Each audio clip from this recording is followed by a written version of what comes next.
Well, let's get right into it. You see the giant flannel graph behind me. We have had a wonderful experience in this. I know a lot of you, it's bringing back nostalgic flashbacks to your childhood. We're going to get into our old school story for the day. If you've got your Bible or your device, go ahead and open it up to Daniel 6. We're going to be talking about Daniel and the lion's den today. One of my favorite stories, and we're going to be looking into it. And I want to make clear something, okay? We don't think these are just stories. We believe this is a historical event that actually happened. And so I want to set it up with just a little bit of background. If you want to take notes today, we've got handouts, but it's also inside the church app. You can take notes today in there, and you can even cheat and hit uncover all for all of the fill in the blanks early, so you'll know what I'm getting ready to say, which is good, because sometimes I don't know what I'm getting ready to say. But let me set it up with some background. Daniel 6. In Daniel 1, we see Daniel taken into Babylonian captivity around 605, 600 BC. And Daniel serves the Babylonian Empire basically for the duration of what Jeremiah tells us is 70 years of exile. But then, just like in the dream Nebuchadnezzar had in Daniel chapter 2, the Babylonian Empire was conquered by the Medes and Persians. And this story happens as Daniel is now serving in the Persian Empire. And so there's a span between Daniel 1 and Daniel 6 of about 60 or 70 years. Daniel's likely 80 years old or so at this time. And in the back end of his life, and when this story happens, and he is working under a person referred to as Darius, and there's discussion in biblical circles over whether that's a person's name or a title. But either way, this is what we see, Daniel 6. We're going to read the whole chapter today in pieces. Here we go. Verse 1. It pleased Darius to appoint 120 satraps to rule throughout the kingdom, with 3 administrators over them, one of whom was Daniel. The satraps were made accountable to them so that the king might not suffer loss. Now Daniel so distinguished himself among the administrators and the satraps by his exceptional qualities that the king planned to set him over the whole kingdom. At this, the administrators and the satraps tried to find grounds for charges against Daniel in his conduct of government affairs, but they were unable to do so. They could find no corruption in him because he was trustworthy and neither corrupt nor negligent. Finally, these men said, "We will never find any basis for charges against this man Daniel unless it has something to do with the law of his God." Okay, so at the beginning of this whole process, we are introduced to King Darius. And so he has been, basically, I think it's around 3 years or so, he has been the king of the Persian Empire. He's in charge of it, and which at the time covered about 2.1 million square miles. For reference, Ohio sits at about 45,000 square miles. So it's big. This is a pretty big territory. And so what he does is he decides to set up 120 satraps or officials to help govern. And basically what he does is he splits them into 3 groups with an administrator over them. It's a pretty simple government structure. It kind of makes sense in how it works, right? And so Daniel was one of those administrators. Daniel becomes one, and it tells us that Daniel did so well and his character spoke so highly that Darius was ready to put him in charge. And what's amazing to me is that Daniel is a Jew. He is part of the captive nation of Israel that kind of got passed from the Babylonian Empire to the Persian Empire, and he's one of 3 administrators. And what is about to happen is Daniel is so amazing and awesome that the king is actually going to put him, in the way I read this, the king's going to put him as second in the kingdom, right below himself. It's going to be all the satraps, all the administrators, Daniel, and then the king. And so this is what happens, is that it doesn't sit well, okay? It doesn't sit well with the satraps. These administrators, and this is a representation. I ain't got time to put 120 of them on the board, but you'll get the point, right? We'd be here until Tuesday. But it doesn't sit well with the rest of these leaders, and so they start looking for shady things that maybe Daniel had done in government. Now keep in mind, Daniel at this point has probably been serving for 40 or 50 years.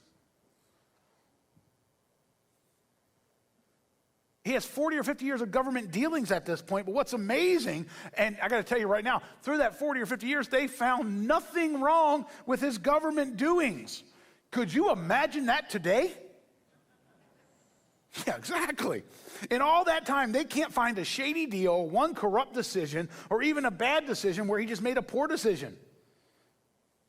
The fact that this is how that government worked was amazing, right? Daniel was such a stand-up guy, a man of character, as they possibly could be. We'd love that from our politicians. But that's not enough for these guys to go, hey guys, listen, we can't really argue with the king. Daniel has done everything right every step of the way. Guys, we can't be upset that the king's going to put him in charge. This is actually a really good decision for the kingdom of God, for the kingdom, right? This is where I think jealousy becomes the play here. After doing all this digging and finding nothing, they go, well, wait a minute. Instead of going, no, it makes sense that Daniel becomes the guy. They go, wait. We can get him in trouble if we look at his law, if we look at what he does with his faith. We can pick it apart and find something. And so he goes, listen, we don't have to go down that road. We can find it. That's something that conflicts with the law of God. Now, let me just pause here to talk to the people who think that everything that is bad in your life is a consequence or a punishment for your actions. Listen to me. It's not. The entire thing with Daniel becoming a lion's snack was not because he did anything wrong. It's actually because he did everything right. Not every situation in your life is punishment for bad things you did or a reward for good things. Can we just stop trying to make it always so clear? Here's what I think is the truth. When you are right with God, it might lead to you being despised by man. Newsflash, even today, the world hates people who are living by God's standards. Sometimes it's because it makes them feel guilty. Sometimes it's because those people are blessed by God in the area of their work, like Daniel. Sometimes it's just because they are different than everyone else. Sometimes just being right with God and living according to this book is going to put you and I at odds with people. Think about Daniel. It doesn't seem like there's any evidence that Daniel ever bragged about his accomplishments. Daniel didn't walk around and be like, ha-ha, na-na, boo-boo, I'm going to be the king in charge. He didn't do that. Which, by the way, if God has blessed you with that position, you better check your ego at the door. Even if you can trace it back to your work, it wasn't you, it was God. Daniel recognizes this. As God does amazing things in this church, I will be the first to tell you, it ain't me. It's all God. Listen, all we can do as a staff is really, really mess up God's plan if we're not in tune with him. The reality is our world is dark. And when we are standing right with God, it will at times put you at odds with the world. Listen, we don't have to go too deep in the news cycle to figure this out. We see it. We saw it this week in an assassination. And I don't know every detail about Charlie or anything like that. But from the surface, it seems like he was trying to do his best to live right. But this doesn't seem to bother Daniel. So let me show you what happens. Keep reading in Daniel 6, and we're going to read the entire chapter. It says, so these administrators and satraps went as a group to the king and said, may King Darius live forever. Suck-ups. The royal administrators, prefects, satraps, advisors, and governors have all agreed that the king should issue an edict and enforce the decree that anyone who prays to any god or human being during the next 30 days, except to you, your majesty, shall be thrown into the lion's den. Now, your majesty, issue the decree and put it in writing so that it cannot be altered, in accordance with the law of the Medes and Persians, which cannot be repealed. So King Darius put the decree in writing. Okay, Paul's right there. I want you to see what they did. These men, okay, they know that Daniel is Daniel. And so what they do is they go to the king and they say, hey, king, listen, we're gonna pry on your ego a little bit. Hey, king, you're a rock star. Hey, king, you're amazing. All the leaders have agreed that you should issue a rule, an edict, that for 30 days, the only object or person that people can pray to you is you. Okay, first, couldn't be all because Daniel wasn't included. Liars. Couldn't be all. I'm pretty sure Daniel would have been like, yeah, that's a great idea, do that. But they got the king to agree to this. Yeah, that's easy, right? Newsflash. You can prey on a man's ego and pride and get them to do just about anything. Still true today. But they got the king to agree to this. King, you are great, and kissy kissy, no one should be praying to anybody but you. And the king's like, yeah, I'm the man. I am the man. Notice there's nothing in here about his wife, keeping him humble. He said, I'm a god, and if they do break this rule, they get thrown into the lion's den, which, by the way, how twisted is it that they just kept lions in a den where they could just feed humans to them? Not as pets, but as basically a disposal system. And so this is where we see it. They go, hey, king, look, here's what's going to happen. If these people if we catch anybody praying to anybody but you, king, which, by the way, means they got to get in close proximity to hear the prayer, we're going to throw them into the den of lions. And the king is amazingly manipulated by his own ego to say, yeah, let's do that. And often when you're thinking of yourself, you can't think about the consequences of your actions on other people. Keep reading. Verse 10, now when Daniel learned that the decree had been published, he went home to his upstairs room where the windows opened towards Jerusalem. 3 times a day, he got down on his knees and prayed, giving thanks to his God. And if you are an underliner or a highlighter, highlight this sentence, just as he had done before. Then these men went as a group and found Daniel praying and asking God for help. I want you to leave those verses up on the screen right there, okay? Let me ask you a question. In that passage, do you notice any panic in Daniel's actions?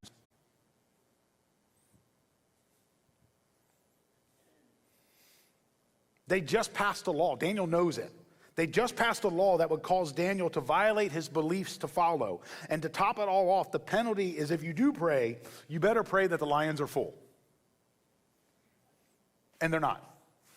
But Daniel has no panic about him. He's not rushing. He's not hiding. He's not worrying. What does it say?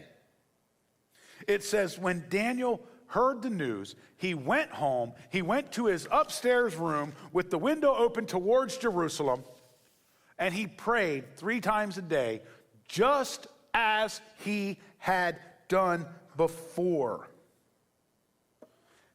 And then these creeps come over, and they are creeping on Daniel a little bit, and they're like, we heard you praying. They heard him, which means they had to be close, because I doubt Daniel was going, God! They were creeping on him. But I want to show you the lesson from the part of this story, because Daniel's life teaches us this. When it comes to my relationship with God, walking consistently is better than running chaotically. I'm going to say this as lovingly as I can, church, because I am just as guilty of it as you are. Daniel did not add prayer time to his schedule, but he also didn't take prayer off his schedule. This moment of crisis didn't change the way Daniel walked with God at all. How many times in your life and in mine does something challenging come along in our life and we get all frantic and shaken and we start doing things we've never done before? Listen, I don't think adding more prayer time is a bad thing, but that's normally not why we act that way. We go from no prayer time to lots of prayer time. We act that way because in the moment, we want to run chaotically and try to make up for all of the time that we didn't walk with God consistently.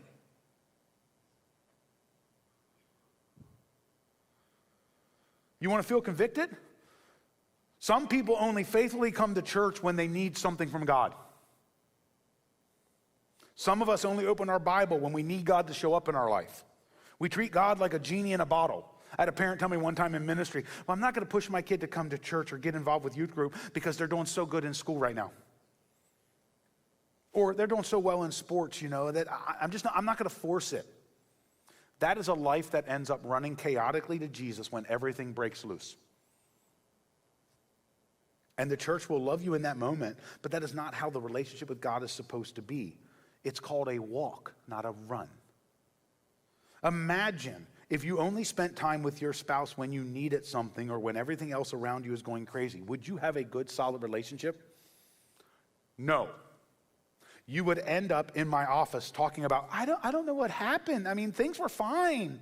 Yeah, and then you stopped walking. There's a reason Daniel didn't have to do that. And it's right there in the words at the end of verse 10. Just as he had done before. You know what that tells me?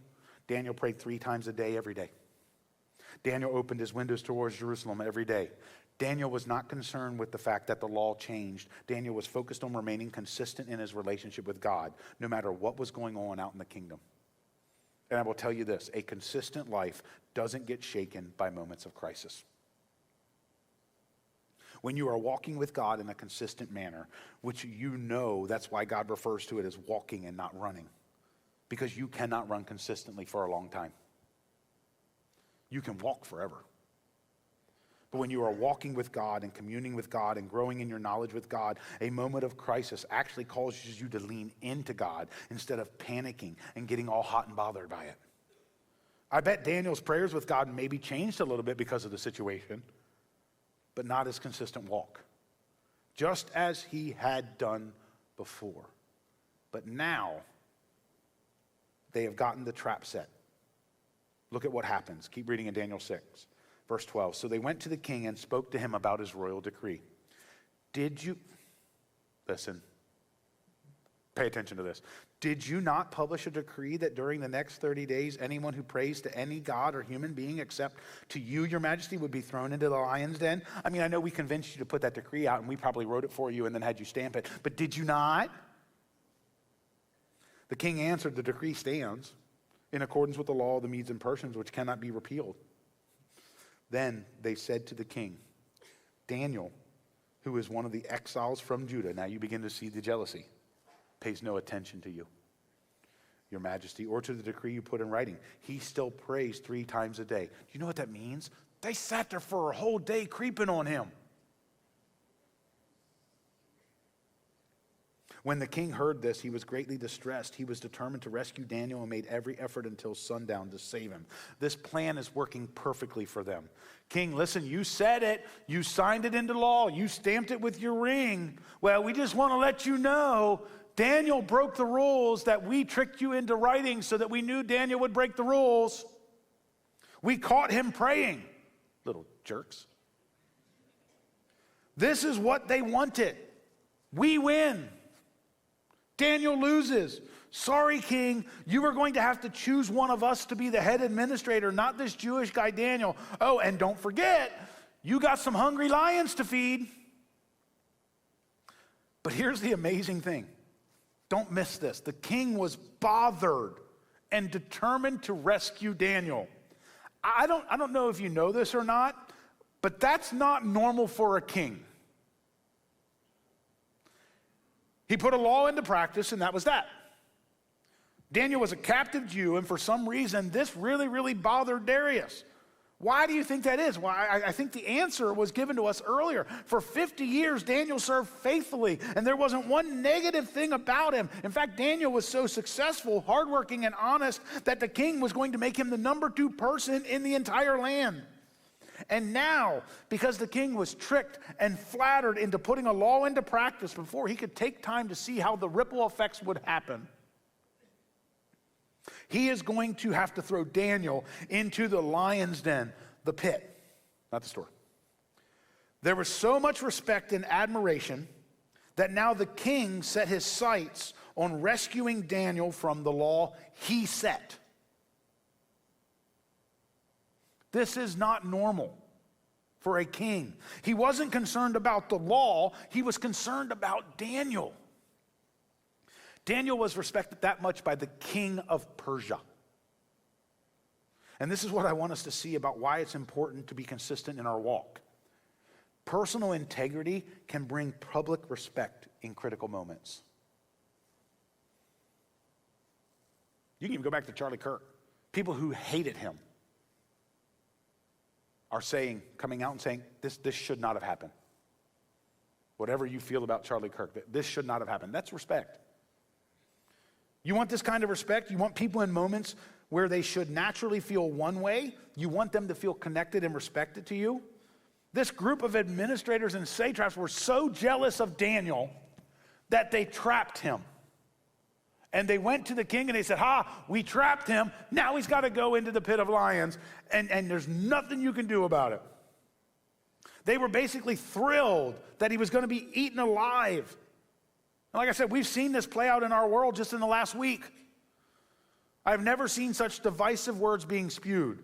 We should never, ever celebrate an assassination. And it doesn't matter if they're Republican, Democrat, gay, straight, evil, or good. Every life is precious to God. And he is the one who gets to determine when it's time to go home. They set a trap because they didn't have any respect for Daniel, and they wanted to see him removed from the equation. But what I bet they didn't expect was the king's response. This is why our personal integrity matters. If I live my life like Daniel, with such personal integrity that even the king is bothered by the law that he wrote, that is a win for Jesus. Don't miss the importance of your own personal integrity. Who you are when no one is looking is actually who you are. Daniel didn't know these guys were watching him. He just did what he'd always done. So the king spends a long time trying to figure out how to undo what he did and how to rescue Daniel. But then, we'll just call them men, because that's what the Bible calls them, and I'm not allowed to call them anything else, or else I'm going to have a pastor meeting. These men go to the king, go, hey, listen, you got to do it. The king spends all day until evening. Verse 15, then the men went as a group to King Darius and said to him, remember, your majesty, that according to the law of the Medes and the Persians, no decree or edict that the king issues can be changed. King, you can't change your mind. That's not the way this goes. You have to throw Daniel into the den of lions. You know when you're watching a movie and you see a character and you just get angry at that character every time they show up on screen and you're like, oh, I can't wait for you to get it. You know that? That's the way I feel reading Daniel 6 with these guys. I'm like, I'm glad I know the end of the story. Because these guys are just trying, they just make you want to punch them. And you think, I can't wait for you to get yours. Yeah, keep reading in Daniel 6. Here's what happens. Verse 16, so the king gave the order, and they brought Daniel, and they threw him into the lion's den. The king said to Daniel, may your God, whom you serve continually, rescue you. A stone was brought and placed over the mouth of the den, and the king sealed it with his own signet ring and with the rings of his nobles, so that Daniel's situation might not be changed. There should be a parenthesis there, by the king. Then the king returned to his palace and spent the night without eating and without any entertainment being brought to him, and he could not sleep. Okay, known fact. Lions are most active in the evening when it's not as hot. So Daniel would have been thrown into the lion's den in the evening. And then they sealed it. They closed the lid. They put him in there, right?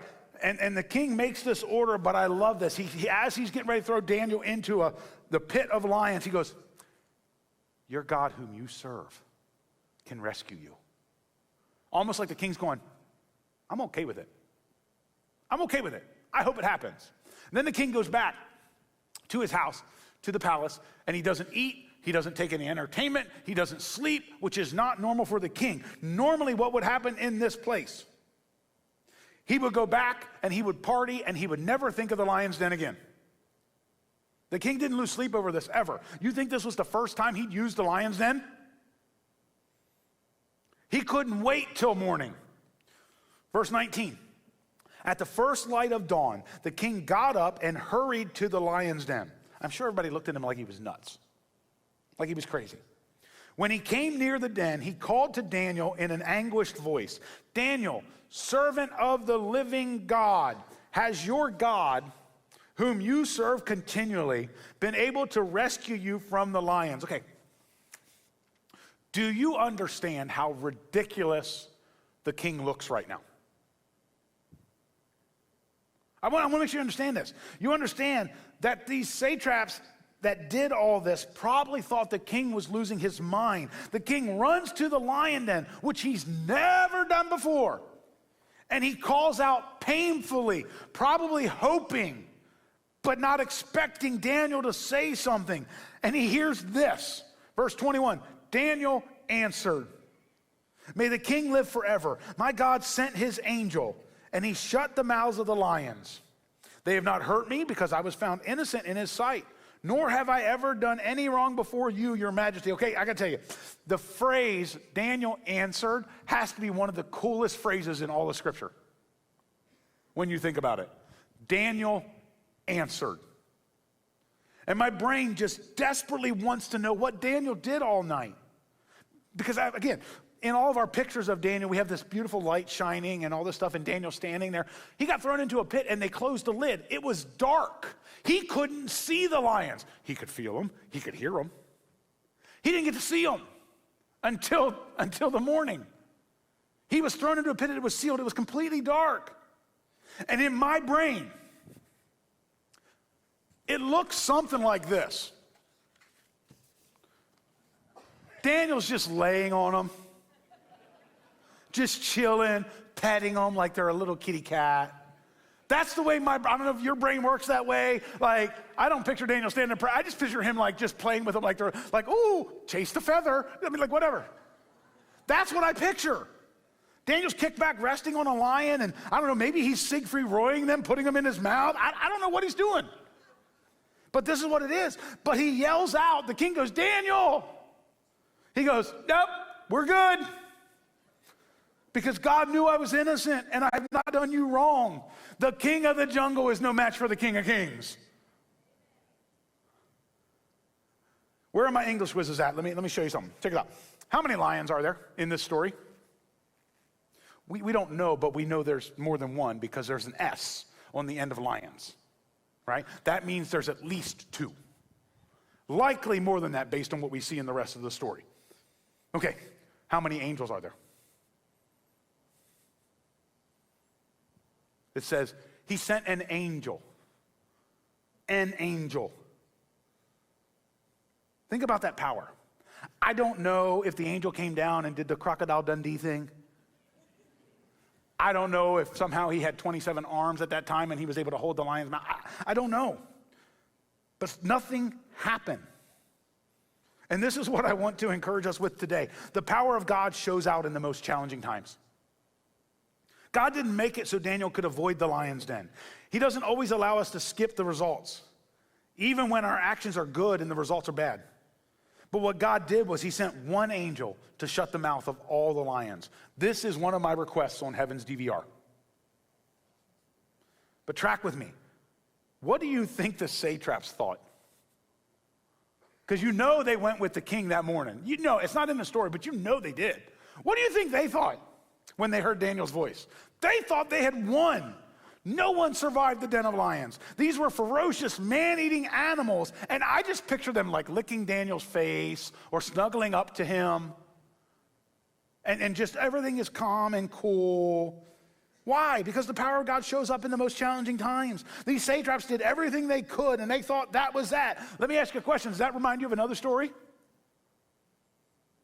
Where somebody thought they won until the tomb was opened? You understand? It's a beautiful picture of Jesus. Satan thought he'd won when Jesus came off the cross and was put in the tomb. Because nobody survived death. Death has a 100% success rate. Well, now it's like 99.99. Anyway. Until Jesus walked out of the grave 3 days later. And why? Because that's what he came to do. He came to save us from our sin, the sins that we committed that put Jesus on the cross. He shed his blood on the cross, and just for good measure, he said, you know what, I'm going to defeat death as well. And he came out of the grave to bring us back through the repentance of our hearts into right standing with God. I know this isn't a message on Jesus, but you might be here today for the first time, or you've been coming for a while. But if you've never put your faith for eternity in Jesus, we want to invite you into that conversation today.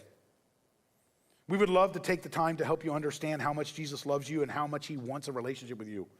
So today I invite you, I implore you, I beg you, that if God is working on your heart, because that's where it starts, don't leave here without talking to somebody. We've got people who would love nothing else than to sit with you and help you meet Jesus today. The power of God is at work today, just like he was in the time of Daniel. Look at how the story ends, because I absolutely love this. And I love it when bad people are held accountable by God. The king was overjoyed and gave orders to lift Daniel out of the den, which, by the way, was not planned. They had no way of lifting people out of the den. You didn't lift people out of the lion's den. Okay. And Daniel was lifted from the den. No wound was found on him because he had trusted in his God. At the king's command, the men who had falsely accused Daniel were brought in and thrown into the lion's den along with their wives and children. Oh, victory in Jesus. And before they reached the floor of the den, the lions overpowered them and crushed all their bones. Then King Darius wrote to all the nations and peoples of every language in all the earth, may you prosper greatly. I issue a decree that in every part of my kingdom people must fear and reverence the God of Daniel. For he is the living God and he endures forever. His kingdom will not be destroyed. His dominion will never end. He rescues and he saves us. He performs signs and wonders in the heavens and on the earth. He has rescued Daniel from the power of the lions. So Daniel prospered during the reign of Darius and the reign of Cyrus the Persian. Okay, so what happens is the king goes ahead and says, hey, let Daniel, come on out. Daniel walks out. He goes, untouched, golden. I'm good, king. And then the king goes, okay. Those of you who falsely accused, and don't get this lost, they didn't falsely accuse him because Daniel did not pray to somebody other than Darius. He didn't wrong the king. He goes, okay, let's go, satraps, you, your wives, your children.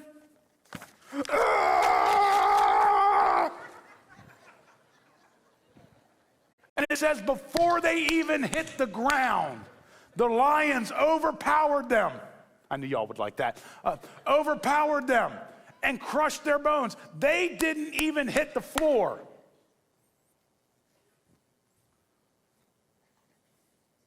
Their wives, their children. King Darius makes a decree.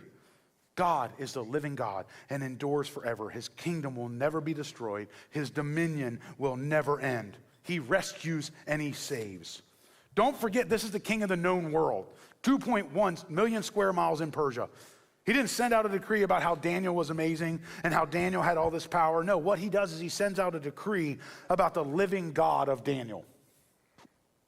That even though Persia is the greatest kingdom in the world, God will always be higher. So what's the point?